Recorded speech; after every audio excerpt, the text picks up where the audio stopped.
সম্মানিত দিনী ভাই বোন, মনে রাখা ভালো হবে, উবাদা ইবনে সামিত রাদিয়াল্লাহু তাআলা আনহু বলেন, পৃথিবীর মানুষ শুনে রেখো, নবী করিম সাল্লাল্লাহু আলাইহি সাল্লাম বলেছেন, as-সালাওয়াতুল খামস, 5 ওয়াক্ত সালাত, ইফতারাজাহুল্লাহু তাআলা, আল্লাহ এটা ফরজ করেছেন।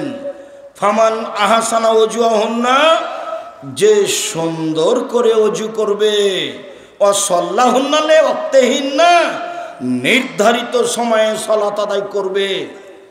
আশেপাশে এটা বগুড়া শহর, সূর্য ডুবার পূর্বে আসরের সালাত চলবে না, সূর্য ওঠার পূর্বে ফজরের সালাত চলবে না। সাল্লাহুন্না লিওয়াক্তিহিন্না, নির্ধারিত সময়ে সালাত আদায় করতে হবে। 3টা, 3:30, 3:15 হলে এখন আসর আদায় করতে হবে। 12:30, 1:45, 1টায় জোহর আদায় করতে হবে। সূর্য ডুবার সাথে সাথে মাগরিব আদায় করতে হবে। ফজর 6টা, 6:15, 5:45 এরকম সময় আদায় করতে হবে। যে মসজিদে সূর্য ওঠার আগে ফজর হয় সেখানে সালাত আদায় করা হবে না, সেখানে বাড়িতে আদায় করতে হবে। যেখানে সূর্য ডুবার আগে আসরের সালাত আদায় হয় সেখানে সালাত আদায় করতে হবে না, বাড়িতে সালাত আদায় করতে হবে। এই ছেলে, কাছাকাছি চলে এসেছি, থামো একটু। সম্মানিত দিনী ভাই বোন, ফাতাম্মা রুকুহুন্না ওয়া খুশুহুন্না, ভয় ভীতি নিয়ে সালাত আদায় করলো। ফাকানা লাহু আলাল্লাহি আহাদুন ইয়াগফিরালাহু, তাহলে আল্লাহর সাথে একটা চুক্তি হয়ে গেল। এই কথাটা একটু বুঝতে হবে। এইটা এই পর্যন্ত পৌঁছানোর জন্য তাড়াহুড়া করছিলাম। সুন্দর করে ওযু করলো, সময় মতো সালাত আদায় করলো, ভয় ভীতি নিয়ে সালাত আদায় করলো। এবার আল্লাহর সাথে লিখিত চুক্তি হয়ে গেছে, আল্লাহ আপনাকে ক্ষমা করে দিবেন, ইয়াগফিরাল্লাহু, আল্লাহ আপনাকে মাফ করে দিবেন, লিখিত চুক্তি হয়ে গেছে। ওয়াইলাম ইয়াফআল, এইভাবে যদি সালাত আদায় না করে, ফালাইসা লাহু আহাদুন আলাল্লাহি, তখন আল্লাহর সাথে কোনো চুক্তি হয়নি। ইনসা আযাবাহু ওয়া ইনসা তারাকাহু আও গাফারা লাহু, চাইলে শাস্তি দিবেন, চাইলে ক্ষমা করবেন, চাইলে শাস্তি দিবেন, চাইলে ক্ষমা করবেন। আবার বুঝাই, একটু আমার দিকে খেয়াল করো তো, আমি এত গভীর রাতে আসতে চাইনি। আমিও চেয়েছিলাম রাত 10টার সময় আসব। কেন দেরি হয় অপ্রয়োজনীয়ভাবে তা আমি বুঝে উঠতে পারি না। আর মসজিদের আদায় আমি এভাবে চাইনি। মসজিদ খড়কুটা দিয়ে বানাতে হবে, যেদিন পারবে সেদিন টিন দিয়ে বানাবে, যেদিন পারবে সেদিন ইট দিয়ে বানাবে। এইভাবে বছরের বছর মসজিদের উন্নয়ন। মসজিদের উন্নয়ন কি? মসজিদের উন্নয়ন কি? মাদ্রাসা চলে, মক্তব চলে, জামিয়া সালাফিয়া চলে। দেশের সর্ববৃহৎ প্রতিষ্ঠান জামিয়া সালাফিয়া শূন্যের ওপরে আছে, যার নিচে কোনো কিছু নেই। আমি যেমন কচুর পাতার পানি, কচুর পাতার পানি বুঝেন না? কচুর পাতার পানি, কচুর পাতার উপরে একটু পানি আছে, বাতাসে এসেছে, খালি টলমট টলমট টল পড়লো। তা আমিও তেমন কচুর পাতার পানি, জামিয়া সালাফিয়া শূন্যের উপরে আছে। বাংলাদেশের সর্ববৃহৎ আয়াতনে, শিক্ষা মানে, শিক্ষক গুণে, শিক্ষক সংখ্যায়, ছাত্র সংখ্যায় সর্ববৃহৎ প্রতিষ্ঠান জামিয়া সালাফিয়া। প্রায় 5000-এর বেশি ছেলে মেয়ে লেখাপড়া করে জামিয়া সালাফিয়ায়। 300 জনের বেশি শিক্ষক শিক্ষিকা শিক্ষকতা করেন জামিয়া সালাফিয়ায়। 519 জন ইয়াতিম আছে। শিরক মুক্ত প্রতিষ্ঠান জামিয়া সালাফিয়া, বিদআত মুক্ত প্রতিষ্ঠান জামিয়া সালাফিয়া, দল মুক্ত প্রতিষ্ঠান জামিয়া সালাফিয়া, সংগঠন মুক্ত প্রতিষ্ঠান জামিয়া সালাফিয়া, হিংসা মুক্ত প্রতিষ্ঠান জামিয়া সালাফিয়া, দেশের সর্ববৃহৎ প্রতিষ্ঠান জামিয়া সালাফিয়া। রাজশাহী যেটা, সেটা 40 বিঘা জমির ওপরে, মেয়েদেরটা হতে যাচ্ছে প্রায় ৭০ বিঘা জমির ওপরে। রূপগঞ্জ নারায়ণগঞ্জ প্রায় 100 বিঘা জমির ওপরে। যেটা আপনার দিনাজপুর, সেটা প্রায় 20 বিঘা জমির ওপরে। এই যে সামনে বৃহস্পতিবার শুক্রবার সম্মেলন আছে দিনাজপুরে, আর ফেব্রুয়ারি 13-14 আছে রূপগঞ্জের নিজস্ব প্রতিষ্ঠান প্রায় 100 বিঘা জমির উপরে। 22 বিঘা খালি মেয়েদের জন্য, 33 শতকের বিঘায় নিজের প্রতিষ্ঠান যাবেন 13-14 সম্মেলনে। বিমানবন্দর যেটা বাস ট্রেন স্টেশন, সেখানে নেমে যাবেন, পূর্বাচল কাঞ্চন ব্রিজ বাণিজ্য মেলার পিছনে, বাস একটাই কথা মনে রাখতে হবে, পূর্বাচল কাঞ্চন ব্রিজ বাণিজ্য মেলার পিছনে। শুধু বাণিজ্য মেলাটা মনে রাখলেই হবে। পাকিস্তানের আলেম ওলামা থাকবেন, বাংলাদেশের আলেম ওলামা থাকবেন, ইন্ডিয়ার আলেম ওলামা থাকবেন, সৌদি আরবের আলেম ওলামা থাকবেন, 4টা দেশের আলেম ওলামা থাকবেন। তার নাম জামিয়া সালাফের সম্মেলন। 17 লাখ টাকা খরচ হয়েছে রাজশাহীতে। রূপগঞ্জে কত টাকা খরচ হবে তা আমি বলতে পারছি না, খরচ শেষে আমাকে জানে সেটা বুঝতে পারবো। 32 লক্ষ টাকা মাসে বেতন লাগে জামিয়া সালাফে। প্রায় জমি সব কিনা, যেটা রূপগঞ্জ নারায়ণগঞ্জে একটা মসজিদ তৈরি হচ্ছে 200 শতক জমির ওপরে 2 একর, যাতে 7 থেকে 10,000 মানুষ সালাত আদায় করতে পারবে। যেটা রাজশাহীতে হয়ে গেছে 4 তলা, ওটা 90% জমির ওপরে আছে। যান না কেন? নিজের জিনিস দেখতে যাবেন। গাবতুলিতে বাড়ি, 10 টাকা দেন কিনা আমি জানি না, তবে প্রতি মাসে 32 লক্ষ টাকা বেতন লাগে। আর ইতেসাম পত্রিকা লাখ লাখ টাকা খরচ করে আপনি বের করছেন। ইতেসাম পত্রিকার টাকা আমার নয়, বই পুস্তক যেগুলো বের করি সেটা আমার টাকা, আমি ছাপাই। আর আপনি ছাপানো আল ইতেসাম পত্রিকা কেন আপনি নেন না আমি জানি না। 50টা প্রশ্নের উত্তর আছে। 12 জন বড় বড় মুফতি আছে দেশের, একবারে সর্বোচ্চ আলেম। একবারে আপনার জামিয়া সালাফিয়া বানারসের যিনি হেড মহাদ্দেশ, তিনি আপনার রাজশাহীতে এখন হেড মহাদ্দেশ, তিনি এই ফতোগুলি দেখেন, আমরা সাথে থাকি। এটা হচ্ছে আল ইতেসাম পত্রিকা। সারা দেশ জুড়ে আবদুল্লাহ মক্তব চালু করতে চাচ্ছে। একবারে টেকনাফ থেকে তেঁতুলে টেকনাফ পর্যন্ত আবদুল্লাহ মক্তব চালু করতে চাচ্ছে। মক্তবের ভিত্তিতে মানুষের কোরআন শিক্ষা, আদর্শ শিক্ষা, আকীদা শিক্ষা দিতে হবে। সারা দেশ জুড়ে তারা জামিয়া সালাফে চালু করতে চায়, সারা দেশ জুড়ে তারা মক্তব চালু করতে চায়। তারা আল ইতেসাম পত্রিকা বের করে, তারা সারা দেশের আলেম ওলামাকে সুন্দর করে কোরআন তেলাওয়াতের জন্য, যে কোনো মানুষকে সুন্দরভাবে কোরআন শিক্ষা দেওয়ার জন্য, আকীদা শিক্ষা দেওয়ার জন্য একটা ব্যবস্থা করেছে, প্রশিক্ষণের ব্যবস্থা। যাওয়া ফ্রি, খাওয়া ফ্রি, থাকা ফ্রি, বই ফ্রি। যান রাজশাহীতে, ওদের সাথে যোগাযোগ করেন। যাওয়া ফ্রি, আসা ফ্রি, থাকা ফ্রি, খাওয়া ফ্রি, বই ফ্রি, সব জামিয়া সালাফে ব্যবস্থা আছে। আপনি না জানলে, না দেখলে, না করলে আমি কি করতে পারি? আপনার জন্যই করেছি এগুলো। দেশ জুড়ে মক্তব চালু করতে চাই আপনার জন্য, সারা দেশে বড় বড় প্রতিষ্ঠান করতে চাই আপনার জন্য। এই সারা দেশ জুড়ে মক্তবের চেষ্টা প্রচেষ্টা আপনার জন্য। অনলাইন আল ইতেসাম টিভি আপনার জন্য, আল ইতেসাম পত্রিকা আপনার জন্য, আল মাজাল্লা একটা আরবি পত্রিকা আপনার জন্য, সব কিছু আপনার জন্য। আপনার ছেলে মেয়েদের জন্য এত বড় প্রতিষ্ঠান করছি, এর পিছনে খরচ হয় লাখ লাখ কোটি কোটি টাকা।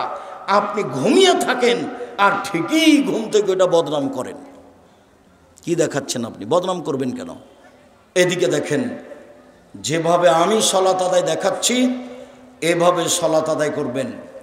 সুন্দর করে অজু করবেন। অজুর পূর্বে পেশাব পায়খানার কাজ থাকলে সেরে নেবেন। পেশাব পায়খানার পরে পানি দিয়ে পবিত্রতা অর্জন করবেন। আমার দিকে দেখেন, পানি দিয়ে পবিত্রতা অর্জন করার পরে হাতটা মাটি দিয়ে মাজবেন, সাবান দিয়ে মেজে নিতে পারেন। সুন্দর করে অজু করবেন। পেশাব পায়খানার পরে আগে ঢেল টিস্যু পেপার, পরে পানি, এটা মিথ্যা কথা। পেশাব পায়খানার পরে আগে ঢেল টিস্যু পেপার, পরে পানি, এটা মিথ্যা কথা। আবার ঢেল টিস্যু পেপার নিয়ে 40 কদম হাঁটা, এটা নোংরামি। পায়ের উপরে পা উঠানো, এটা বেহায়াই। খক খক করে কাশা, এটা বেহায়াই। যদি 40 কদম হাঁটতেই হয় তাহলে তার বউ কেন ঢেল নিয়ে টিস্যু পেপার নিয়ে 40 কদম হাঁটে না? ধর্ম তার নিজের জন্য না সবার জন্য? সাথে সাথে শয়তান তাকে বেকায়দায় ফেলেছে। 40 কদম কেন? 40 ঘন্টা পরে যদি ও টিস্যু ফেলে তাহলে মনে হবে পেশাব আসলো। শয়তান তাকে ধরেছে। আপনার স্ত্রীও পবিত্র হতে পারবে না, আপনিও হতে পারবেন না। তখন ওই টয়লেটই থেকে যেতে হবে। বের হওয়ার সময়তে একটু কাপড়ে পানি ছিল, ইন্না লিল্লাহ, কাপড় আমার অপবিত্র হয়ে গেছে। রাসূলের পদ্ধতি নেন, সুন্দর করে অজু করবেন। অজু শেষে 2 হাতে একটু পানি নেবেন, লজ্জা স্থান সামনাসামনি ছিটিয়ে দিবেন, বাস। এখন যদি পেশাব আসে বলে মনে হয় তাহলে শয়তানকে বলবেন, এই শয়তান, পেশাব এসে কাপড় ভিজে গেলে আর অজু করবো না রে, তুই এখান থেকে সর, তোর মুখে লাথি মারি, আমার কাপড় ভিজে যাক পেশাবে। আল্লাহর নবী বলছেন যে শয়তান বলবে এই যে বায়ু আসলো, এই যে বায়ু আসলো, তো তুমি কি করবা? তাড়াতাড়ি মসজিদ থেকে বের হয়ে উজু করতে যাবা? না না, শয়তানের কথা মানতে হবে না। হয় গন্ধ পেতে হবে, না হয় শব্দ পেতে হবে। শব্দও পেলাম না, গন্ধও পেলাম না, মনে বলছে বায়ু এসেছে মনে হয়, এসেছে মনে হয়। শয়তানকে বলতে হবে বায়ু এসে আরও কিছু হোক না কেন, আমি যে নামাজ ছেড়ে যাব না। কেন? আল্লাহ যদি ফাঁকা রাখো বুবু, তাহলে লজ্জাস্থানের যোগাযোগ বুবু মাটির সাথে হবে, মাটি অভিশাপ করবে। বুবুর কথা নাকি বুখারীতে আছে। বুবু শাড়ি পরে যদি সালাত আদায় করো বুবু, সালোয়ার কামিজ না পরে শাড়ি যদি পরে নামাজ পড়ো বুবু, তাহলে একটা ল্যাঙ্গট পরিও নিচে, নইলে লজ্জা স্থানের যোগাযোগ বুবু মাটির সাথে হবে, মাটি অভিশাপ করবে। বুবুর সব কথাই নাকি বুখারীতে আছে। দেখেন এইভাবেই চলছে ইয়ানত সব কিছু। যখন সিজদা করতে যাবা বুবু, হাতি যেমন মাটিতে পড়ে যায়, তেমনি একবারে মাটিতে পড়ে গিয়ে আঁটো সাঁটো হয়ে সিজদা করিও বুবু। সিজদার সময় যদি বুককে উরু থেকে পৃথক রাখো বুবু, তাহলে স্তন ঝুলন্ত থাকবে বুবু, পর্দার ব্যাঘাত ঘটবে। বুবুর সব কথাই নাকি বুখারীতে আছে। নিতম্ব উঁচু করেই, বুককে উরু থেকে পৃথক করেই পুরুষ নারী সবাইকে সালাত আদায় করতে হবে। পৃথিবীর পুরুষ নারীর একই হুকুম। এতটুক যে পার্থক্য, এতটুক যে মহিলা যদি ইমাম হয় তাহলে কাতারই থাকতে হবে, আর পুরুষ যদি ইমাম হয় সামনে যাবে। আরেকটা, মহিলার যদি সালাতে ভুল হয় তাহলে এভাবে সংশোধন, আর পুরুষের যদি সালাতে ভুল হয় তাহলে সুবহানাল্লাহ। সুবহানাল্লাহ মানে ওকে এখন বলা হলে যে তোমার ভুল হয়ে যাচ্ছে, রুকু সিজদা। মহিলারা মুখ খুলতে পাবে না। মহিলা মানুষ, বেগম রোকেয়া ভুল করেছে, বেগম রোকেয়া অন্যায় করেছে। বেগম রোকেয়াকে আমি শিক্ষিতা বলিনি কোনোদিন, আপনি বলতে পারেন। আমি সহ্যই করতে পারি না তাকে আমি শিক্ষিতা বলবো কি করে? ও তো সেই দিন আমাকে বগুড়া স্টেশনে অপমান করলো। কিভাবে? বগুড়া স্টেশনের, বগুড়ার গাবতলির মেয়েরা পরহেজগার মানুষ, হজ করতে যাবে। তো বগুড়া ট্রেন স্টেশনে গেছে, তখন দেবর ভাসুর স্বামীকে বলেছে যে আমরা 4-5 জন মানুষ আছি, মহিলা মানুষ, তো এ করি একটা চাদর আমাদের গায়ের উপর দিয়ে দিও, তাহলে পর্দা বেশি হবে। তো দেওয়া আছে। এখন স্টেশন মাস্টার বের হয়েছে যে প্ল্যাটফর্মে কে কি আছে দেখি। তো এখন দেখছে এখানে কি ব্যাপার, ওপরে চাদর, এগুলো বস্তা নাকি? তো এখন ট্রেন স্টেশন মাস্টার এভাবে লাথি মারছে, কিসের বস্তা এগুলো, কিসের বস্তা এগুলো, কিসের বস্তা এগুলো, কি বস্তা এগুলো? বেগম রোকেয়া দেখাচ্ছে। অবরোধবাসিনী দেখেন, আপনার চলে আমার চলে না, আপনার ছেলের চলে আমার চলে না, আপনার মেয়ের চলে আপনার আমার চলে না, আমার মেয়ের চলে না। জাতির যদি রাস্তাঘাট করে দিতে না পারি, জাতির যদি স্কুল কলেজ করে দিতে না পারি, জাতিকে চূড়ান্ত সঠিক ধর্ম দিতে পারবো ইনশাআল্লাহ। ধর্মের ব্যাপারে জাতিকে ফাঁকি দিয়ে পরকাল হারাতে রাজি নই। সবচেয়ে বড় দালাল হচ্ছে ঠাকুর। ঠাকুরের গান আমার ছেলে মেয়ে বলতে পারে না, আপনার বলে, আপনার মা বলে, আপনার বাপ বলে, আপনার ছেলে বলে, আপনার মেয়ে বলে, আপনার 14 গোষ্ঠী বলে। ঠাকুর বলছে ওমা তোমার আকাশ, ওমা তোমার বাতাস, ও কালিমা তোমার আকাশ, ও কালিমা তোমার বাতাস। আমি বলতে পারি না, আমার ছেলে মেয়ে বলতে পারে না। কালিমার আকাশ নয়, কালিমার বাতাস নয়, আকাশ আল্লাহর, আকাশ বাতাস আল্লাহর। ঠাকুর সবচেয়ে বড় দালাল। ঠাকুর বাঙালিদের শত্রু, ঠাকুর ঢাকা বিশ্ববিদ্যালয়ের শত্রু, ঠাকুর মুসলমানের শত্রু। যেদিন আমাদের মা চাচি খালা ফুফু ইংরেজদের হাতে নির্যাতিত, সেদিন ঠাকুর লন্ডনে বসবাস করে। সবচেয়ে বড় দালাল ঠাকুর। তার মুখের গান সেরেকি গান, কালিমায়ের গান আমার ছেলে মেয়ে বলবে? 71 সাল থেকে বলেছি এদেশে কোনো শিক্ষিত মানুষ শিক্ষামন্ত্রী হয়নি। আপনার চলে আমার চলে না, আমি ওখানে ছেলে মেয়ে পড়াবো না। এই জন্য বই লেখা আছে, শিক্ষা বনাম জাহেলিয়াত, আপাতত 1 থেকে 10 পর্যন্ত নাকচ করা হয়েছে।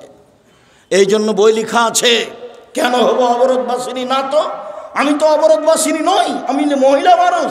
আমি প্রয়োজনে ডাক্তারের কাছে যেতে পারি, আমার শ্বশুর বাড়ি যেতে পারি, আমার স্বামীর বাড়ি যেতে পারি, প্রয়োজনে আমি আরও কোথাও যেতে পারি, আমি ইসলামী পোশাক পরে যেতে পারি। আমি অবরোধবাসিনী কেন না? তো আমি তো অবরোধবাসিনী নই। তাই বই লেখা হলো কেন হব অবরোধবাসিনী। সম্মানিত দিনী ভাই বোন, সুন্দর করে অজু করে নেবেন, দুই পায়ের গোড়ালি ফাঁকা থাকবে, শরীরের ভারসাম্য রেখে যতটুকু লাগে। আল্লাহ আকবার, কাঁধ সামনাসামনি, এরকম বলবেন না আল্লাহ আকবার, এরকম বলবেন না আল্লাহ আকবার, এরকম করবেন না আল্লাহ আকবার, আল্লাহ আকবার, এরকম করবেন না। এই আল্লাহ আকবার বা আল্লাহ, কানের লতি সামনাসামনি, নাহলে কাঁধ সামনাসামনি। ডান হাতের কবজি বাম হাতের কবজির উপরে রাখবেন, সহিহ হাদিস। বাহুর উপরে রাখবেন, সহিহ হাদিস। বুকের উপরে রাখবেন 5টা সহিহ হাদিস। নাভির নিচে রাখবেন 3টে জৈব জাল হাদিস। আমল করতে হবে না, রেখে সানা পড়বেন, ব্যাপক অর্থবহল সানা। আল্লাহুম্মা বাইদ বাইনি ওয়া বাইনা খাতায়ায়া কামা বা'আতা বাইনাল মাশরিক ওয়াল মাগরিব। আল্লাহ, তুমি আমার থেকে আমার পাপকে অত দূরে করো, পূর্ব পশ্চিম যত দূরে রয়েছে একটা থেকে আরেকটা। আল্লাহুম্মা নাক্কিনি মিনাল খাতায়া কামা নাক্কা সাবুল আবজা মিনাদ দানাস। তুমি আমার পাপকে ধুয়ে পরিষ্কার করে দাও, যেমনভাবে সাদা কাপড়কে ময়লা থেকে ধুয়ে পরিষ্কার করা হয়। আল্লাহ মাগসিল খাতায়া বিল মাই ওয়াস সালজাল বারাদ। আমার পাপকে ঠান্ডা পানি দিয়ে, তুষার দিয়ে, বরফ দিয়ে ধুয়ে পরিষ্কার করে দাও। এ হলো সানা। খেয়াল করে পড়তে হবে। আউযু বিল্লাহি মিনাশ শাইতানির রাজিম। মারদুদ বিতাড়িত শয়তান থেকে বাঁচতে চাচ্ছি। বিসমিল্লাহির রহমানির রহিম। পরম দাত দয়ালু আরম্ভ করলাম। এবার শুরু হয়ে গেল। আলহামদুলিল্লাহি রাব্বিল আলামিন। বিশ্বজগতের প্রতিপালকের প্রশংসা। আর রহমানির রহিম, তিনি হচ্ছেন পরম দাতা দয়ালু, মালিক ইয়াউমিদ্দিন, তিনি হচ্ছেন বিচার দিনের মালিক। ইয়াকা না'বুদু, একমাত্র তোমার ইবাদত করি, ওয়া ইয়াকা নাস্তাঈন, একমাত্র তোমার কাছে সাহায্য চাই। আমার একটা কথা শোনো, প্রশংসা করে তোমাকে বলছি। 1, প্রশংসা তোমার। 2, পরম দাতা দয়ালু তুমি। 3, বিচার দিনের মালিক তুমি। 4, তোমারই ইবাদত করি। 5, তোমার কাছে সাহায্য চাই, পীরের কাছে যায় না, তোমার কাছে সাহায্য চাই। আমার একটা কথা শোনো, ওরা বলছে ফুরফুরা শরীফে আসো, ওরা বলছে ঐক্য জোটে আসো, ওরা বলছে মাঝভান্ডারিতে আসো, ওরা বলে দল সংগঠন করো। আমি কোন পথে যাই?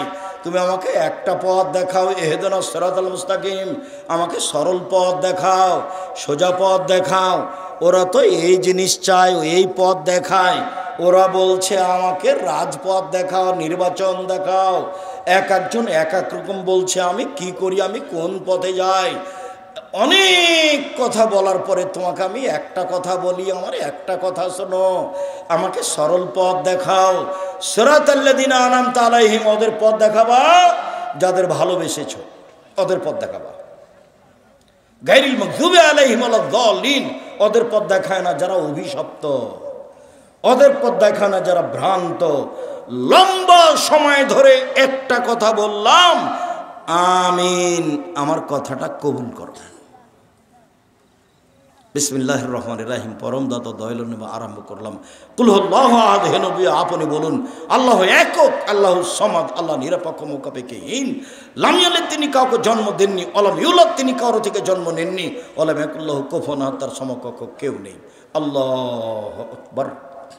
ওই পর্যন্ত হাত উঠাতে হবে, উঠাতেই হবে, দিয়ে রুকুতে যেতে হবে। রুকুতে যাওয়ার পূর্বে 2-1টা কথা। পিঠের লম্বাটা একবার সোজা হয়ে থাকবে, মাথা উঁচুও করা হবে না, নিচুও করা হবে না। আঙ্গুল খুলে খুলে হাঁটুটা চেপে ধরে থাকতে হবে। হাত দুটি রডের মতো সোজা হয়ে থাকবে। কোমর থেকে সামনের ওজন হাতের উপরে থাকবে, কোমর থেকে সামনের ওজন হাতের উপরে থাকবে। পিঠটা লম্বা সোজা হয়ে থাকবে, আঙ্গুলগুলি খোলা খোলা থাকবে, হাঁটু চেপে ধরে থাকতে হবে।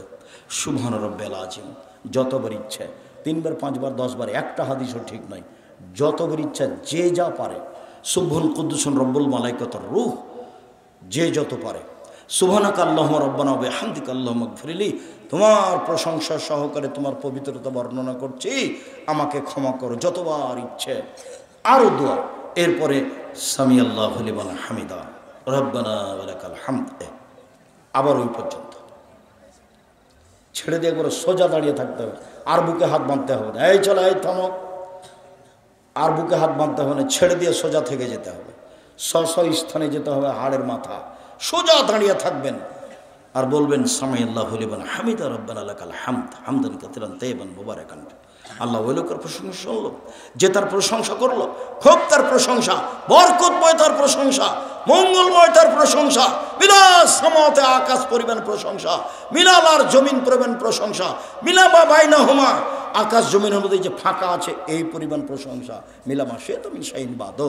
এরপরে তত প্রশংসা যত তুমি যাও, যত তুমি চাও, এরপরে তোমার তত প্রশংসা যত তুমি চাও। আমি আর কি বলি, তুমি যত চাও তত তোমার প্রশংসা। দাঁড়িয়ে দাঁড়িয়ে বলার পরে এবার সিজদায়, সিজদায় যাওয়ার পূর্বে জরুরি কথা, আগে আমার কথা শুনে নেন, তারপরে আল্লাহ নবী বললেন আমাকে 7 হাড়ের উপরে সিজদা করতে আদেশ করা হয়েছে। আদেশ, নাক কপালে এক, নাক আগে না কপাল আগে এই কথা নয়, দুটাই মাটিতে লেগে থাকবে, এটা হলো কথা।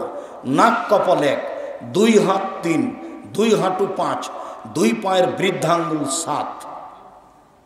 যেইভাবে সিজদা করছেন এইভাবে নয়, কপালটা আরো 8-10 আঙ্গুল লাগিয়ে রাখতে হবে যাতে করে পিঠের লম্বা হাতটা সোজা হয়ে থাকে, কোনো এভাবে উঠে থাকবে, হাতগুলো 2 কানের পাশে থাকবে, কোনো এভাবে উঠে থাকবে। পুরুষরারই একই ব্যাপার, পেটের নিচ দিয়ে যেন ছাগলের বাচ্চা পার হতে পারে, একাধিক সহিহ হাদিস।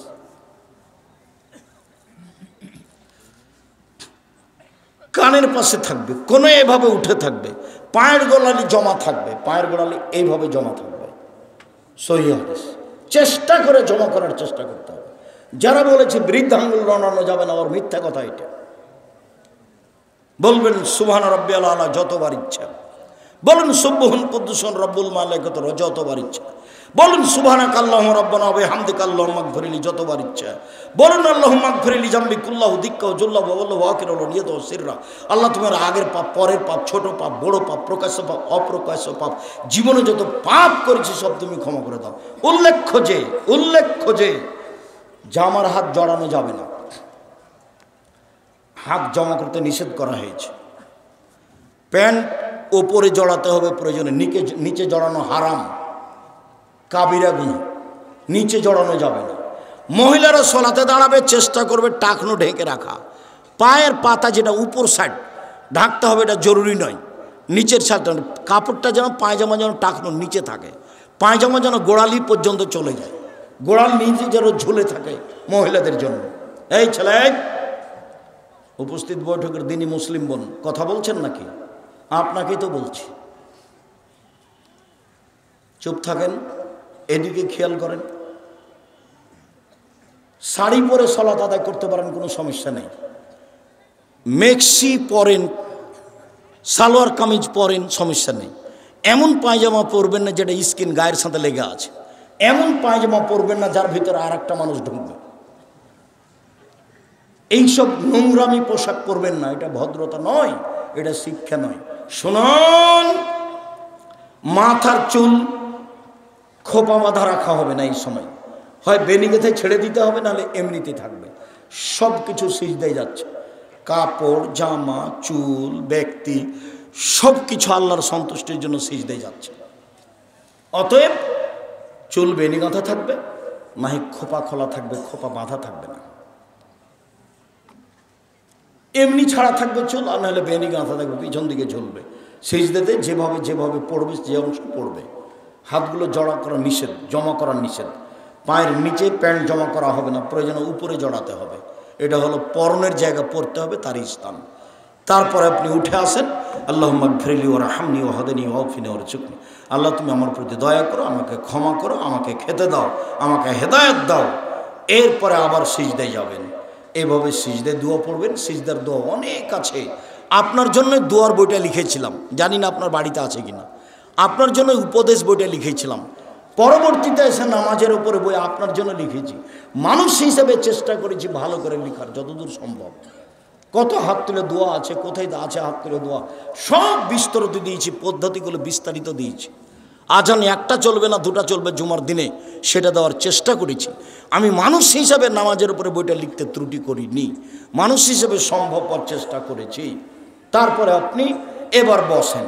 যদি আত্মাহিয়াতের বৈঠক হয় তাহলে বাম পায়ের পাতার উপরে বসে থাকবেন, আর ডান পা খাড়ো করে রাখবেন, আঙ্গুল কেবলামুখী থাকবে। আর যদি সালামের বৈঠক হয়, সালামের বৈঠক 4 রাকাতে হয়, তা হলো জোহর আসর এশা। সালামের বৈঠক 3 রাকাতে হয়, তা হলো মাগরিব। সালাতের বৈঠক 2 রাকাতে হয়, তা হলো ফজর। সালামের বৈঠক 1 রাকাতে হয়, তা হলো বিতর। সালামের বৈঠক হলে বাম পা ডান দিকে বের করে দিবেন, পিছন নিতম্বটা মাটির উপরে রেখে দিবেন, বাম হাত জমা জমা করে হাঁটুর উপরে রাখবেন, ডান হাত এই কনিষ্ঠ আঙ্গুল 2টা জমা করবেন। করেন তো দেখি, মেয়ে মানুষ আপনিও করেন, এই মেয়ে খালেদাই তুমিও করো, 2টা আঙ্গুল জমা করো। দেখেন আপনি তৃতীয় আঙ্গুলের নখের উপরে বৃদ্ধ আঙ্গুলের পেট রাখেন, তৃতীয় আঙ্গুলের নখের উপরে বৃদ্ধ আঙ্গুলের পেট রাখেন। এই তুমি করছো না, একদম তোমাকে তো বললাম। এই বৃদ্ধাঙ্গুলের পরের আঙ্গুল অবিরাম নড়বে, একবার নয়, ভুয়া হাদিস জাল হাদিসও নেই। অবিরাম নড়বে মানে আপনি শয়তানকে আঘাত করছেন। স্বাভাবিক গতিতে সালাম পর্যন্ত, আত্মাহিয়াতের বৈঠক পর্যন্ত, সালাম পর্যন্ত, তারপর তাশাহুদ, তারপর দুরুদে ইব্রাহিম, তারপর দোয়ায়ে মাসুরা। দোয়ায়ে মাসুরা পড়ার চেষ্টা করবেন, গুরুত্বপূর্ণ দোয়া, অনেক ক্ষমা চাওয়া হয়েছে।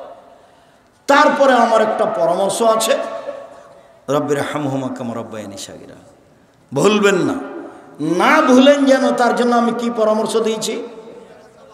2 রাকাত সালাত আদায় করে আল্লাহকে বলা, আল্লাহ আমি যেন সালাম ফেরার পূর্বে আমার বাপ মায়ের জন্য এই দোয়াটা যেন না ভুলি, তুমি আমাকে সাহায্য করো। আপনার আব্বার বাড়িতে আপনি আছেন, তার জমি জায়গা ভোগ করেন, তার জন্য আপনি কি করলেন? আপনি এত ভালো ছেলে হয়ে আপনি কিছুই করেন না, তো আপনার ছেলে মেয়ে আপনার জন্য কি করবে? আপনাকে আমি কি দিয়ে বুঝাই? একটা লোক এসে বলছে, আল্লাহর নবী আমার আব্বা মারা গেছেন, জমি জায়গা ছেড়ে গেছেন, ওসিয়ত করে যাননি, আমি যদি এখন আমার আব্বার নামে দান করি তাহলে আমার আব্বার পাপ মিটে যাবে কি? আল্লাহ রসুল বলেন, নাম হ্যাঁ, হাদিস বুখারী মুসলিম, তোমার আব্বার পাপ মিটে যাবে। তখন তিনি ছোট বড় বললেন না, পাপ মিটে যাবে বললেন। একজন লোক এসে বলছে, আল্লাহ নবী কাদ উফতালাত উম্মি, আমার মা হঠাৎ মারা গেছে, লাউ তাকাল্লামাত তাসাদ্দাকাত, আমার মা কথা বলতে পারলে দান করতেন, আফা উসাদ্দাকা আনহা, আমি কি এখন আমার মায়ের নামে দান করতে পারি? আল্লাহ সওয়াব, আমার মায়ের নেকি হবে কি? কালা নাম, আল্লাহ রসুল বলেন হ্যাঁ। বুখারী মুসলিম। এই ছেলে, তোমার মায়ের নামে কয়দিন দান করেছ? করো না কেন? কেউ 10 লাখ করে, তুমি 10 টাকা করবা। কেউ 10,000 করে, তুমি 1 টাকা করবা। ফকির পেলে তুমি বলবে, আল্লাহ আমার মার নামে এটা টাকা দান করলাম, আমার দাদির নামে এটা করলাম, তোমার দানের জন্য চেয়ে আছে।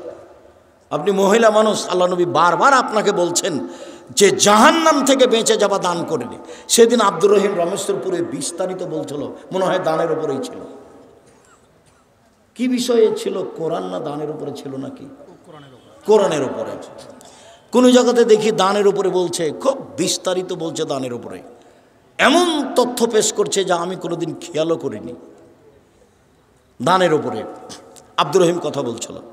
সম্মানিত দিনী ভাই বোন, শেষখানে বলা আছে দোয়ায়ে মাসুরাতে, ওয়াউযু বিকা মিনাল মাকসামি ওয়াল মাগরাম, তোমার কাছে বাঁচতে চাই বড় পাপ হতে, তোমার কাছে বাঁচতে চাই ঋণ কর্য হতে, তোমার কাছে বাঁচতে চাই বড় পাপ হতে, তোমার কাছে বাঁচতে চাই ঋণ কর্য হতে। ঋণ থাকলে জানাজাই হবে না, জাহান্নাম জান্নাত পরে। ঋণ আছে, জানাজা নেই। ব্যাংকে লোন নিয়ে ব্যবসা করিয়েন না, ব্যাংকে লোন নিয়ে বাড়ি গাড়ি করিয়েন না, এটা ভুল সিদ্ধান্ত। আপনাকেই সব জবাব দিতে হবে, আপনি হুঁশিয়ার হন। এরপরে যা আছে জিকির। সম্মানিত দিনী ভাই বোন, আমি আপনাকে সদাচরণের উপরে শক্ত হওয়ার অনুরোধ রেখে, ছেলে মেয়ে স্ত্রী পরিবারের উপরে শক্ত হওয়ার অনুরোধ রেখে, 5 ওয়াক্ত সালাত আদায় সুন্দরভাবে রাসূলের পদ্ধতিতে করার অনুরোধ রেখে জোরালোভাবে অনুরোধ জানাচ্ছি, নিজের প্রতিষ্ঠান জামিয়া সালাফি রূপগঞ্জ নারায়ণগঞ্জ যেতে হবে 13-14 তারিখে ইনশাআল্লাহ। বলেন, ভারী হয়ে গেল যে ইনশাআল্লাহ বললেন না যে? আমি প্রতি বৃহস্পতিবারে শুক্রবারে যাই, আপনার একদিন চলে না? আমি তো আপনার সাথে আছি। বিশাল প্রতিষ্ঠান 21 নম্বর সেক্টরের সাথে লাগা বাণিজ্য মেলার পিছনে। আর মাসুম এসেছে, বই পুস্তক নিয়ে এসেছে মনে হয়। বই পুস্তকগুলো কোথায় আছে? আমার হাতের বামে। সবাই নিয়ে যাবেন।